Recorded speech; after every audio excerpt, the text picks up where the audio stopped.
So I wanted to share my experience posting my case to a forum on Reddit. It's called AskDocs.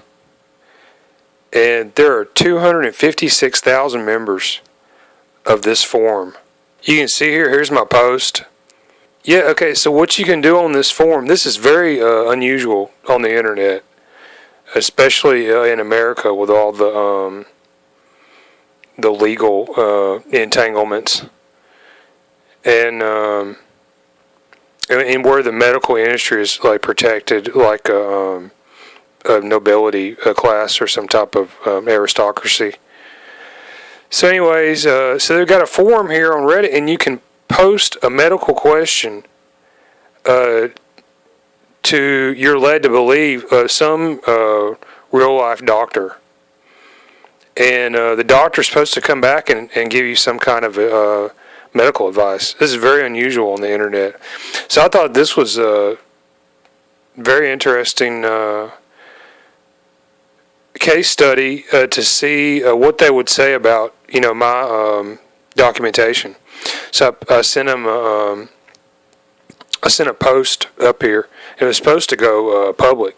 So all these 256,000 members of this website, 640 online at the time of this post, and about 2 hours later, my post, it was responded to. All right, so they have you give like all these details. Not only did that, I sent these video links with these MRIs, CT scans, and X-rays. So wow, it's not like I'm just shooting my mouth off about, like a funny feeling here or there. They've got some real hard diagnostic medical imagery here to use as a guide or an aid. And about 2 hours later, I got this reply, and I'm going to share this because I think everybody that puts credence and is enamored with the content that is produced on this Reddit forum by these so-called doctors, they should be aware of this. All right.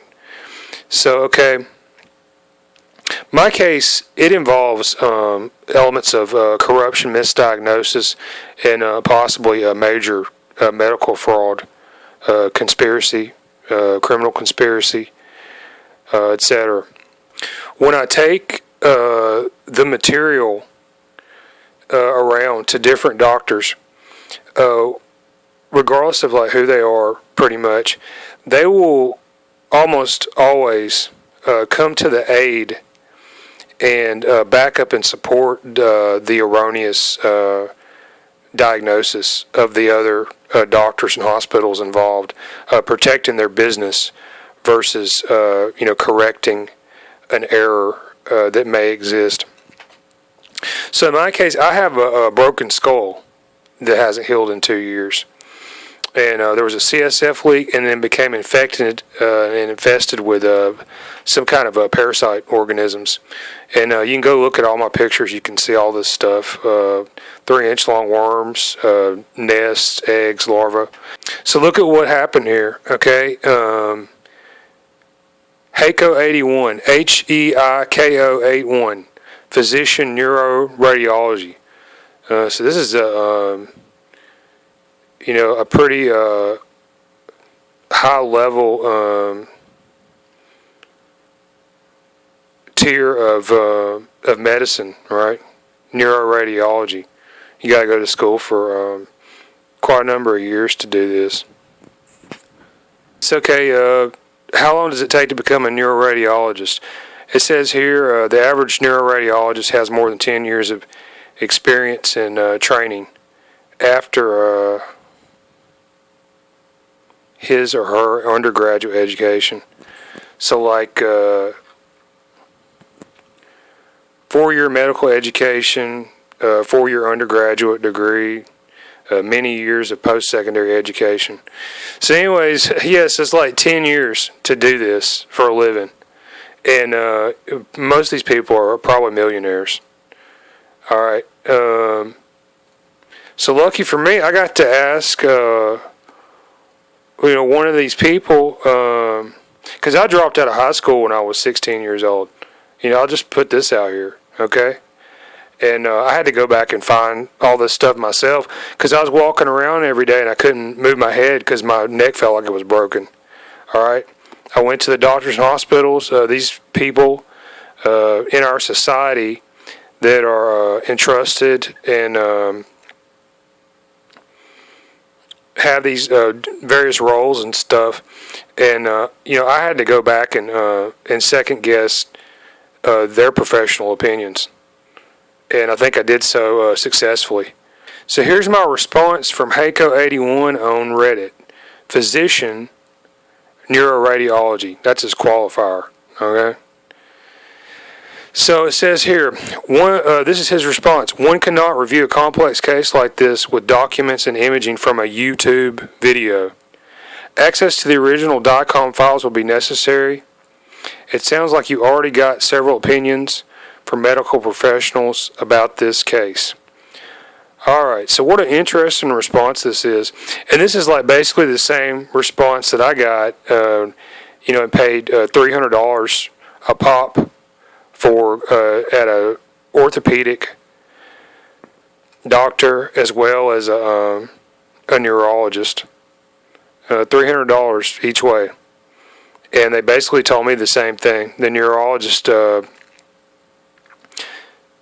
he told me that, he thought I just had strained my neck muscle. And that was Kyle Hudgens, Grandview Neurology off of Highway 280 in Birmingham, Alabama.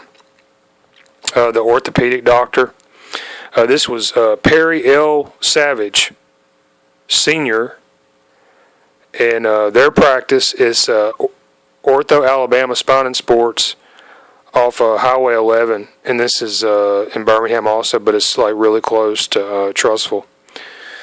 And this guy told me he couldn't explain my pain. Now, both of these doctors that I went to, I took in MRIs, X-rays, and CT scans that clearly showed a broken skull. That the diagnosis of the radiologist that looked at these images minutes after they were taken, they said that there was no acute finding in the imagery. Okay, I knew they were wrong. I'm the patient. I went and got my records. I looked at my records, the images myself. I had to take a crash course and had to look at these things and read these things because I dropped out of high school when I was 16 years old. And what I found there was I had broken the underside of my skull in the area of the occipital condyle, condylar canal. And I got 6 hours of video documentation on all this stuff. The images you see in my videos, these are images of my head, okay? And they are scans, uploads of the original DICOM files. All right. So this guy or girl or whoever, this physician who gave me this response, basically they just blew me off. And I mean, this is my experience going around to doctors and paying hundreds of dollars. Okay, it's the exact same thing. When they're faced with the prospect of contradicting or correcting an erroneous medical opinion by their comrades, all right, because this is socialist stuff also, by the way. They protect the camaraderie, all right, versus helping me, the patient, and my health. I have a broken skull. I'm probably dying. So look what they do, right? They're protecting the business, the millions of dollars income, the fancy high-rise office suite, cushy lifestyle, high social standings, and things of that nature. That's what they're doing.